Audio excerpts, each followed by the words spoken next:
ইবনু মাজার 1080 নম্বর হাদিসটা খুলুন।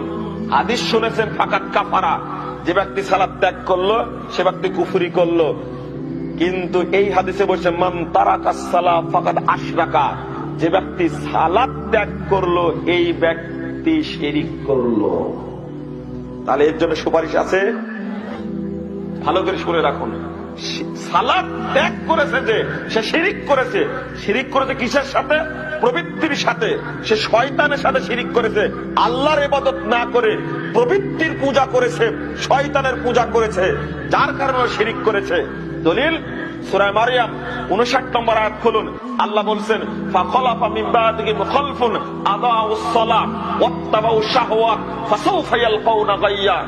তারা হলো মরীচিকা অপদার্থ, তারা হলো মরীচিকা অপদার্থ, তারা সালাত পড়ে না, তারা হলো মরীচিকা অপদার্থ। আদাউস সালাত, তারা সালাতকে নষ্ট করেছে। ওয়াত্তাবাউ শাহওয়াত, প্রবৃত্তির পূজা করেছে। সালাতের আযান হয়েছে, ও চা বিক্রি করছে, রাষ্ট্রে আপনি গল্প করছেন, ইকামত হয়ে গেল, ও চা বিক্রি করছে, কাজ করছে, দোকানে বসে আছে, সালাত শেষ হয়ে গেল, ও চা বিক্রি করছে, দোকানে বসে আছে, দোকানদারি করছে। সালাতের আযান হয়েছে, ইকামত হয়েছে, জামাত হচ্ছে, চোখের সামনে দেখার পরে সালাত পড়ছে না, মানে ও প্রবৃত্তির পূজা করছে, ও শিরিক করছে।